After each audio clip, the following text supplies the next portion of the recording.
ਕਿ ਮੈਂ ਅਨੇਕਾਂ ਹੀ ਲੋਕਾਂ ਤੋਂ ਸੁਣਿਆ, ਕਿਉਂਕਿ ਲੋਕਾਂ ਦੇ ਨਾਲ ਸਾਡਾ ਵਾਹ ਪੈਂਦਾ ਰਹਿੰਦਾ ਹੈ, ਲੋਕ ਮਿਲਦੇ ਨੇ ਤੇ ਉਹ ਕਹਿੰਦੇ ਵੀ ਇੱਥੇ ਫਲਾਣੇ ਬਾਬਾ ਜੀ ਆਏ ਸੀ, ਉਹ ਸਾਨੂੰ ਆਹ ਜਿਹੜਾ ਗੁਰੂ ਗ੍ਰੰਥ ਸਾਹਿਬ ਦਾ ਹੀ ਸ਼ਬਦ ਦੇ ਗਏ ਨੇ। ਜਦੋਂ ਗੱਲ ਗੁਰੂ ਗ੍ਰੰਥ ਸਾਹਿਬ ਦੀ ਆ ਗਈ ਵੀ ਸ਼ਬਦ ਆ, ਆਮ ਬੰਦੇ ਨੂੰ ਪਤਾ ਨਹੀਂ, ਉਹਨੇ ਆਖਣਾ ਮੈਂ ਸਿੱਖ ਹਾਂ, ਮੈਨੂੰ ਸ਼ਬਦ ਪੜ੍ਹਨਾ ਚਾਹੀਦਾ। ਇਹਨੂੰ ਜੀ 40 ਵਾਰਾਂ ਪੜ੍ਹਨਾ ਹੈ ਜੀ, ਇਹਨੂੰ ਸੂਰਜ ਵਾਲੇ ਪਾਸੇ ਮੂੰਹ ਕਰਕੇ ਮਤਲਬ ਪੜ੍ਹਨਾ ਹੈ, ਇਹਨਾਂ 40 ਦਿਨ ਪੜ੍ਹਨਾ ਹੈ, 108 ਵਾਰਾਂ ਰੋਜ਼ ਪੜ੍ਹਨਾ ਹੈ। ਲਾਗੇ ਘਿਓ ਦਾ ਦੀਵਾ ਜਗਾ ਲੈਣਾ ਹੈ, ਅਗਰਬੱਤੀ ਜਗਾ ਲੈਣੀ ਆ, ਮਾਲਾ ਫੇਰੀ ਜਾਣੀ ਆ, ਜਾਂ ਮਾਲਾ ਦੇ ਮਣਕਿਆਂ ਦੇ ਨਾਲ 108 ਗਿਣਤੀ ਕਰ ਲੈਣੀ ਆ ਜੀ।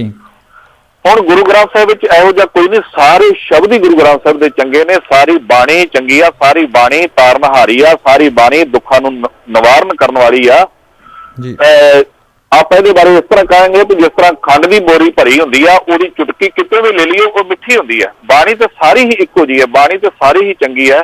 ਇਹ ਜਿਹੜੀ ਜੰਤਰਾਂ ਮੰਤਰਾਂ ਜਿਹੀ ਵਾਲੀ ਗੱਲ ਬਣ ਜਾਂਦੀ ਹੈ, ਲੋਕੀ ਫਿਰ ਉਹ ਵਹਿਮ ਜਿਹੇ 'ਚ ਪੈ ਜਾਂਦੇ ਨੇ ਵੀ ਇਹ ਤੇ ਧਾਰਮਿਕ ਤੌਰ ਦੇ ਉੱਤੇ ਅਸੀਂ ਕਰ ਰਹੇ ਹਾਂ, ਉਹਨੂੰ ਧਰਮ ਦੇ ਨਾਲ ਵੀ ਜਿਹੜਾ ਹੈ ਜੋੜ ਲਿਆ ਜਾਂਦਾ ਹੈ।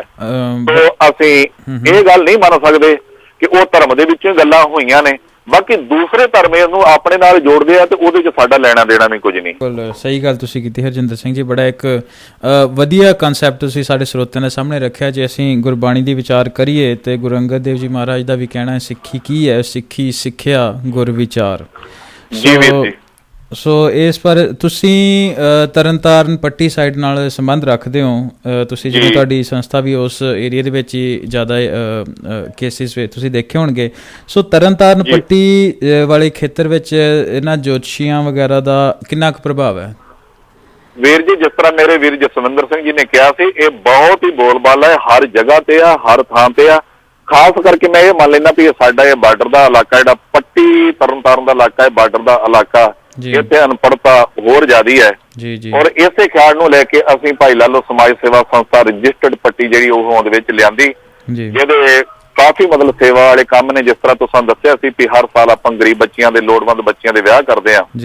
ਉਸ ਤੋਂ ਬਿਨਾਂ ਆਪਾਂ ਪਿੰਡਾਂ ਵਿੱਚ ਮੈਡੀਕਲ ਕੈਂਪ ਵਗੈਰਾ ਲਾਉਂਦੇ ਆ। ਇਹਦੇ ਨਾਲ ਅਸੀਂ ਭਾਈ ਲਾਲੋ ਪਬਲਿਕ ਸਕੂਲ ਖੋਲਿਆ ਹੋਇਆ ਹੈ, ਭਾਈ ਲਾਲੋ ਕੰਪਿਊਟਰ ਸੈਂਟਰ ਹੈ, ਭਾਈ ਲਾਲੋ ਸਿਲਾਈ ਕਢਾਈ ਸੈਂਟਰ ਹੈ, ਭਾਈ ਲਾਲੋ ਹੋਮੋਪੈਥੀ ਹਸਪਤਾਲ ਹੈ।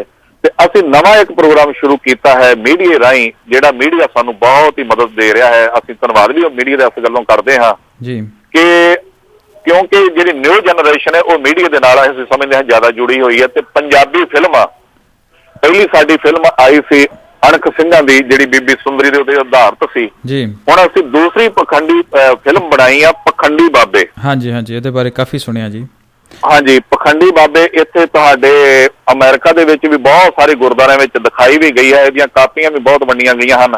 ਖਾਸ ਕਰਕੇ ਤੁਹਾਡੇ ਫਰੀਮੌਂਟ ਵੀ ਸੰਗਤਾਂ ਨੇ, ਬਹੁਤ ਸਾਰੇ ਲੋਕਾਂ ਨੇ ਇਹ ਪਖੰਡੀ ਬਾਬੇ ਫਿਲਮ ਵੇਖੀ। ਇਹਦੇ ਵਿੱਚ ਕਲਾਕਾਰ ਵੀ ਵੀਰ ਜੀ ਬਹੁਤ ਵਧੀਆ ਹਨ ਪਰ ਇਹਦੀ ਜਿਹੜੀ ਸਟੋਰੀ ਹੈ ਹਾਸ ਰਸ ਵੀ ਹੈ, ਤੇ ਇੱਕ ਸੀਰੀਅਸ ਪਰਿਵਾਰ ਦੀ ਕਹਾਣੀ ਹੈ, ਇੱਕ ਧਾਰਮਿਕ ਪਰਿਵਾਰ ਦੀ ਕਹਾਣੀ ਕਿ ਇੱਕ ਧਾਰਮਿਕ ਪਰਿਵਾਰ ਵਾਲੇ ਵੀ ਕਿਸ ਤਰ੍ਹਾਂ ਇਹਨਾਂ ਲੋਕਾਂ ਦੀ ਚੁਗਲ ਵਿੱਚ ਫਸ ਜਾਂਦੇ ਹਨ। ਸੋ ਇਹ ਜਿਹੜੀ ਪੰਜਾਬੀ ਫਿਲਮ ਹੈ ਇਸ ਟਾਈਮ ਦੇ ਹੁਣ ਕੈਨੇਡਾ ਵੀ ਕਾਫੀ ਗੁਰਦੁਆਰਿਆਂ ਵਿੱਚ, ਸਰੀ ਦੇ ਗੁਰਦੁਆਰਿਆਂ ਵਿੱਚ ਮਤਲਬ ਚੱਲ ਰਹੀ ਹੈ ਤੇ ਲੋਕੀ ਇਹਨੂੰ ਘਰਾਂ ਦੇ ਵਿੱਚ ਵੀ ਵੇਖ ਰਹੇ ਹਨ। ਇਹ ਸਾਡਾ ਇੱਕ ਉਪਰਾਲਾ ਹੈ। ਸੋ ਜਿਹੜੀ ਤੁਸੀਂ ਆਹ ਮੂਵੀ ਦੀ ਆਪਾਂ ਗੱਲ ਕਰੀਏ, ਜਿਹੜੀ ਤੁਸੀਂ ਬਣਾਈ ਹੈ ਪਖੰਡੀ ਬਾਬੇ, ਤੁਸੀਂ ਸਾਡੇ ਸਰੋਤਿਆਂ ਨੂੰ ਇਹਦੇ ਬਾਰੇ ਥੋੜੀ ਹੋਰ ਜਾਣਕਾਰੀ ਦੇਣਾ ਚਾਹੋਗੇ? ਇਹਦੀ ਥੋੜੀ ਸਟੋਰੀ ਬਾਰੇ ਜਾਂ ਇਹਦਾ ਥੀਮ ਬਾਰੇ ਹੋਰ ਥੋੜੀ ਅਸੀਂ ਜਾਣਕਾਰੀ ਦੇਣਾ ਚਾਹੋਗੇ ਸਾਡੇ ਸਰੋਤਿਆਂ ਨੂੰ?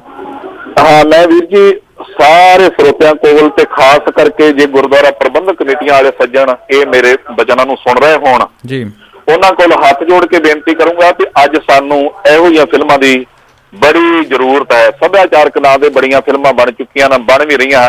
ਮੈਂ ਇਹ ਨਹੀਂ ਕਹਿੰਦਾ ਗਲਤ ਹੈ, ਪਰ ਜਿਹੜੀ ਅੱਜ ਧਰਮ ਦੀ ਲੋੜ ਹੈ ਕਿ ਧਰਮ ਕੀ ਹੈ, ਇਹ ਜਿਹੜੀ ਪਖੰਡੀ ਬਾਬੇ ਫਿਲਮ ਹੈ ਬਿਲਕੁਲ ਇੱਕ ਧਾਰਮਿਕ ਪਰਿਵਾਰ ਦੀ, ਜਿਹੜਾ ਗੁਰੂ ਗ੍ਰੰਥ ਸਾਹਿਬ ਮਹਾਰਾਜ ਨੂੰ ਮੰਨਦਾ ਹੈ ਪਰ ਉਹ ਬਾਬਿਆਂ ਦੇ ਚੱਕਰ ਵਿੱਚ ਕਿਸ ਤਰ੍ਹਾਂ ਪੈ ਜਾਂਦਾ, ਬਾਬਿਆਂ ਨੇ ਏਜੰਟ ਕਿਸ ਤਰ੍ਹਾਂ ਰੱਖੇ ਹੋਏ ਹੁੰਦੇ ਹਨ ਅਤੇ ਕਿਵੇਂ ਬਾਬਿਆਂ ਦੇ ਡੇਰਿਆਂ ਉੱਤੇ ਨਸ਼ੇ ਵਿਕਦੇ ਹਨ, ਔਰ ਕਿਵੇਂ ਉਹ ਭੂਤ ਪ੍ਰੇਤ ਸਾਡੇ ਘਰਾਂ ਦੇ ਵਿੱਚੋਂ ਕੱਢਦੇ ਹਨ। ਇੱਥੇ ਬਸ ਨਹੀਂ ਤੇ ਸਾਡੇ ਘਰਾਂ ਦੇ ਵਿੱਚ ਕਹਿ ਦਿੰਦੇ ਵੀ ਤੁਹਾਡਾ ਕੁਛ ਦੱਬਿਆ ਦਬਾਇਆ ਹੋਇਆ ਹੈ, ਉਹ ਕਿਵੇਂ ਪੁੱਟਦੇ ਨੇ, ਕਿਵੇਂ ਉਹ ਜਿਹੜੇ ਭੂਤ ਬੋਤਲਾਂ ਵਿੱਚ ਪਾਉਂਦੇ ਨੇ, ਇਲੈਕਸ਼ਨਾਂ 'ਚ ਨਸ਼ੇ ਕਿਉਂ ਵਰਤਦੇ ਨੇ, ਭਰੂਣ ਹੱਤਿਆ ਹੋਣ ਦੇ ਕੀ ਕਾਰਨ ਹਨ, ਇਹ ਹੋ ਕਿਉਂ ਰਹੀ ਹੈ।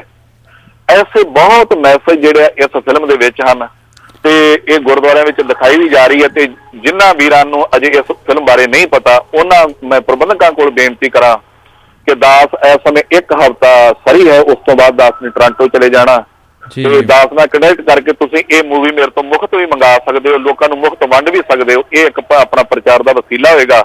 ਆਉਣ ਵਾਲੇ ਸਮੇਂ ਦੇ ਵਿੱਚ ਜੇ ਸੰਗਤਾਂ ਮੈਨੂੰ ਇਸ ਤਰ੍ਹਾਂ ਹੀ ਪਿਆਰ ਦਿੰਦੀਆਂ ਰਹੀਆਂ ਤੇ ਮੈਂ ਜਿਹੜੀ ਫਿਲਮ ਬਣਾ ਰਿਹਾ ਸਿੱਖੀ ਨੂੰ ਖਤਰਾ, ਉਹ ਸਾਡੇ ਡੇਰੇ ਸਹੀ ਕਿਹੜੇ ਹਨ ਤੇ ਗਲਤ ਕਿਹੜੇ ਹਨ, ਅਸੀਂ ਸਾਰੇ ਡੇਰਿਆਂ ਨੂੰ ਵੀ ਗਲਤ ਨਹੀਂ ਕਹਿ ਸਕਦੇ। ਤੇ ਕਿਸ ਤਰ੍ਹਾਂ ਜਿਹੜੇ ਬਾਬੇ ਮਤਲਬ ਜਿਹੜੇ ਆ ਸਾਡੇ ਨਕਲੀ ਸਿੱਖ ਬਣ ਕੇ ਜਾਂ ਨਕਲੀ ਬਾਬੇ ਬਣ ਕੇ ਤਾਂ ਸਾਨੂੰ ਉਹ ਠੱਗ ਰਹੇ ਹਨ, ਉਹ ਅਸੀਂ ਉਹਦੇ ਵਿੱਚ ਵਿਖਾਉਣ ਦੀ ਕੋਸ਼ਿਸ਼ ਕਰਾਂਗੇ।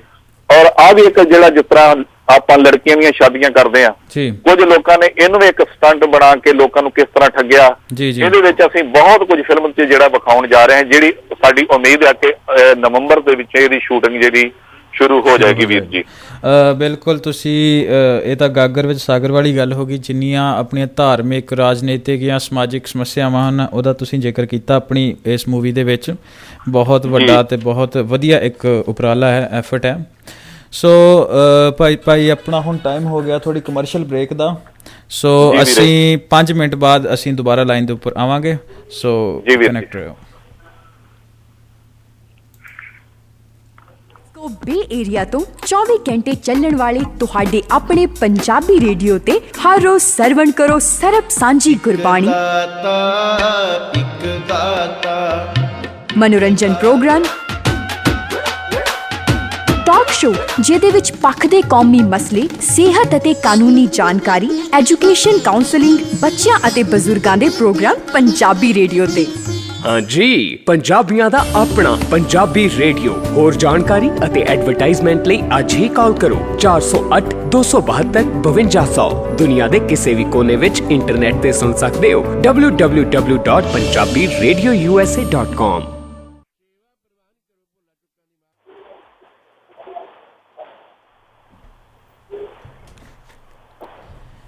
ਪੰਜਾਬੀ ਰੇਡੀਓ ਦੇ ਸਾਰੇ ਸਰੋਤਿਆਂ ਦਾ ਇੱਕ ਵਾਰੀ ਫਿਰ ਤੋਂ ਅਸੀਂ ਸਵਾਗਤ ਕਰਦੇ ਹਾਂ ਆਪਣੇ ਸ਼ੋਅ ਦੇ ਉੱਪਰ।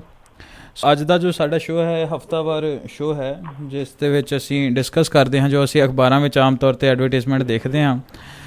ਅੱਜ ਸਾਡੇ ਨਾਲ ਲਾਈਨ ਦੇ ਉੱਤੇ ਸਰਦਾਰ ਹਰਜਿੰਦਰ ਸਿੰਘ ਜੀ ਪੱਟੀ ਹਨ, ਜੋ ਕਿ ਕਥਾਵਾਚਕ ਹਨ ਮਸ਼ਹੂਰ।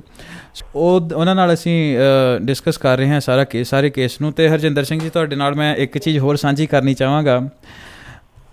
ਜੀ ਵੀਰ ਜੀ, ਇੱਥੇ ਸਾਡੇ ਜਿਸ ਤਰ੍ਹਾਂ ਸੈਨ ਫਰਾਂਸਿਸਕੋ ਬੇ ਏਰੀਆ ਦੇ ਵਿੱਚ ਪਿੱਛੇ ਇੱਕ ਫਰੀਮਾਉਂਟ ਦੇ ਵਿੱਚ ਇੱਕ ਕੇਸ ਹੋਇਆ, ਯੂਨੀਅਨ ਸਿਟੀ ਫਰੀਮਾਉਂਟ ਸਾਈਡ ਨੂੰ। ਇੱਕ ਇਕਬਾਲ ਸਿਰੜੀ ਕਰਕੇ ਇੱਕ ਬੰਦਾ ਸੀ, ਜਿਸ ਤਰ੍ਹਾਂ ਉਹਨੇ ਕਾਫੀ ਲੋਕਾਂ ਕੋਲੋਂ ਪੈਸਾ ਇਕੱਠਾ ਕੀਤਾ। ਇੱਕ ਲਾਟਰੀ ਦਾ ਨੰਬਰ ਦਿੰਦੇ ਹੁੰਦੇ ਸੀ ਕਿ ਆਹ ਲਾਟਰੀ ਦਾ ਨੰਬਰ ਆ ਤੁਹਾਡੇ ਕੋਲ ਅਤੇ ਮੈਂ ਤੁਹਾਨੂੰ ਦੇ ਦਿੰਦਾ, ਤੁਹਾਡੀ 1 ਮਿਲੀਅਨ ਦੀ ਲਾਟਰੀ ਨਿਕਲ ਹੈਗੀ ਜਾਂ ਇੱਦਾਂ ਕਰਕੇ। ਸੋ ਉਹਦੇ ਖਿਲਾਫ ਪੁਲਿਸ ਨੇ ਕੇਸ ਦਰਜ ਕੀਤਾ ਅਤੇ ਜਦੋਂ ਉਹਦੀ ਪੜਤਾਲ ਕੀਤੀ ਤਾਂ ਤਕਰੀਬਨ $1 ਮਿਲੀਅਨ ਉਹ ਲੋਕਾਂ ਕੋਲੋਂ ਲੈ ਗਿਆ ਸੀ। ਇਹਦੇ ਬਾਰੇ ਅਸੀਂ ਜਦੋਂ ਲਾਸਟ ਵੀਕ ਡਿਸਕਸ ਕਰਦੇ ਸੀ ਆਪਣੇ, ਅਤੇ ਉਹਦੇ ਬਾਰੇ ਇਸੇ ਬੰਦੇ ਬਾਰੇ ਇੱਕ ਗੱਲ ਹੋਰ ਨਿਕਲੀ ਕਿ ਉਹ ਟੋਰਾਂਟੋ ਤੋਂ ਵੀ ਲੋਕਾਂ ਕੋਲ $1.5 ਮਿਲੀਅਨ ਲੈ ਗਿਆ। ਸੋ ਅਸੀਂ ਇਸੇ ਤਰ੍ਹਾਂ ਦਾ ਇੱਕ ਹੋਰ ਪੀਰ ਸੈਯਦ ਕਰਕੇ ਅਸੀਂ ਅਖਬਾਰਾਂ ਵਿੱਚ ਆਮ ਤੌਰ 'ਤੇ ਦੇਖਦੇ ਹੁੰਦੇ ਸੀ ਕਿ ਬਜ਼ੁਰਗ ਜੀ ਉਹਨਾਂ ਦੀ ਹੈਗੇ ਸੀ, ਲੰਬੀ ਉਹਨਾਂ ਦੀ ਦਾੜੀ ਸੀ ਅਤੇ ਸਿਰ ਦੇ ਉੱਪਰ ਟੋਪੀ, ਅਤੇ ਇੰਗਲੈਂਡ ਦੇ ਵਿੱਚੋਂ ਉਹਨਾਂ ਨੂੰ ਪੁਲਿਸ ਨੇ ਫੜਿਆ ਅਤੇ ਉਹ ਇੱਕ 42 ਸਾਲ ਦੇ ਵੈਲ ਸਿਊਟਡ ਬਿਊਟਡ ਇਨਸਾਨ ਸੀ। ਤੁਸੀਂ ਇਹ ਵੀ ਦੇਖਦੇ ਕਿ ਓਵਰ ਦਾ ਟਾਈਮ ਇਹ ਲੋਕੀ ਤਰਕਸ਼ੀਲ ਸੁਸਾਇਟੀ ਵੀ ਹੈਗੀ ਹੈ ਜਿਸ ਤਰ੍ਹਾਂ, ਉਹ ਵੀ ਇਹਨਾਂ ਲੋਕਾਂ ਨੂੰ ਫੜਦੀ, ਪਰ ਫਿਰ ਵੀ ਇਹ ਰੁਝਾਨ ਦੇ ਵਿੱਚ ਠੱਲ ਨਹੀਂ ਪੈ ਰਹੀ। ਮੈਂ ਤੁਹਾਨੂੰ ਇੱਕ ਹੋਰ ਸਵਾਲ ਇਸ 'ਤੇ ਪੁੱਛਦਾ ਕਿ ਜਿਸ ਤਰ੍ਹਾਂ ਤੁਸੀਂ ਕਾਫੀ ਇਸ ਕੰਮਾਂ ਦੇ ਵਿੱਚ ਇਨਵੋਲਵਡ ਹੋ, ਕੀ ਤੁਸੀਂ ਤਰਕਸ਼ੀਲ ਸੁਸਾਇਟੀ ਦੇ ਨਾਲ ਵੀ ਕੰਮ ਕੀਤਾ ਹੈ ਕਿਸੇ ਸਮੇਂ? ਵੀਰ ਜੀ, ਇਸ ਤਰ੍ਹਾਂ ਹੈ ਕਿ ਦਾਸ ਜਿਸ ਤਰ੍ਹਾਂ ਪੱਟੀ ਦੇ ਰਹਿਣ ਵਾਲਾ ਹੈ ਜੀ, ਤੇ ਪੱਟੀ ਵਿੱਚ ਡਾਕਟਰ ਅਰਵਿੰਦਰਜੀਤ ਸਿੰਘ ਜੀ ਜਿਹੜੇ ਇਸ ਟਾਈਮ ਸਾਡੀ ਸੰਸਥਾ ਦੇ ਪ੍ਰਧਾਨ ਨੇ ਜੀ, ਉਹ ਪਹਿਲਾਂ ਸਾਡੇ ਇਲਾਕੇ ਦੇ ਤਰਕਸ਼ੀਲ ਸੁਸਾਇਟੀ ਦੇ ਪ੍ਰਧਾਨ ਸਨ ਜੀ। ਜੀ ਜਦੋਂ ਮੇਰਾ ਉਹਨਾਂ ਨਾਲ ਵਾਹ ਪਿਆ, ਉਹਨਾਂ ਦੇ ਨਾਲ ਪ੍ਰੇਮ ਬਣਿਆ, ਉਹਨਾਂ ਨੇ ਮੈਨੂੰ 1-2 ਵਾਰ ਇਨਵਾਈਟ ਕੀਤਾ ਵੀ ਸਾਡੇ ਪ੍ਰੋਗਰਾਮ ਦੇ ਵਿੱਚ ਆਓ ਜੀ। ਮੈਂ ਗਿਆ, ਉੱਥੇ ਮੈਂ ਆਪਣੇ ਲੈਕਚਰ ਵੀ ਕੀਤੇ। ਮੈਂ ਉਹਨਾਂ ਨੂੰ ਦੱਸਣ ਦੀ ਇਹ ਕੋਸ਼ਿਸ਼ ਕੀਤੀ ਕਿ ਗੁਰੂ ਨਾਨਕ ਦੇਵ ਮਹਾਰਾਜ ਨਾਲੋਂ ਵੱਡਾ ਤਿਰਕਫੀਲ ਹੋਰ ਕੋਈ ਨਹੀਂ ਹੋ ਸਕਦਾ। ਤੁਹਾਡਾ ਅਸਲੀ ਜਿਹੜਾ ਬੇਸ ਹੈ ਤਰਕਫੀਲਾ ਮੇਰੇ ਭਰਾਵਾਂ ਦਾ, ਵੀਰਾਂ ਦਾ, ਉਹ ਹੈ ਸਾਡੇ ਹੀ ਭਰਾ, ਪਰ ਉਹ ਬੇਸ ਉਹਨਾਂ ਦਾ ਅਸੀਂ ਸਮਝਦੇ ਹਾਂ ਕਿ ਗੁਰੂ ਨਾਨਕ ਦੇਵ ਮਹਾਰਾਜ ਜੀ ਹੈ। ਇੱਕ ਨਿੱਕੀ ਜਿਹੀ ਗੱਲ ਨਹੀਂ ਸੀ ਕਿ ਹਰਿਦੁਆਰ ਜਾ ਕੇ ਜਿਹੜਾ ਪਾਣੀ ਸੂਰਜ ਦੀ ਬਜਾਏ ਜਿਹੜਾ ਉਹ ਆਪਣੇ ਪੰਜਾਬ ਵਾਲੇ ਪਾਸੇ ਨੂੰ ਸੁੱਟਣਾ ਸ਼ੁਰੂ ਕਰ ਦੇਣਾ ਵੀ ਮੈਂ ਆਪਣੇ ਖੇਤਾਂ ਨੂੰ ਪਾਣੀ ਦੇ ਰਿਹਾ। ਇਹ ਤਰਕਸ਼ੀਲ ਵਾਲੀ ਗੱਲ ਸੀ ਜੀ। ਜੀ ਹਾਂਜੀ, ਇਸ ਤਰ੍ਹਾਂ ਜਿਸ ਤਰ੍ਹਾਂ ਜਾ ਕੇ ਜਗਨਨਾਥਪੁਰੀ ਦੇ ਵਿੱਚ ਗੁਰੂ ਨਾਨਕ ਦੇਵ ਮਹਾਰਾਜ ਜੀ ਨੇ ਆਰਤੀ ਹੁੰਦਿਆਂ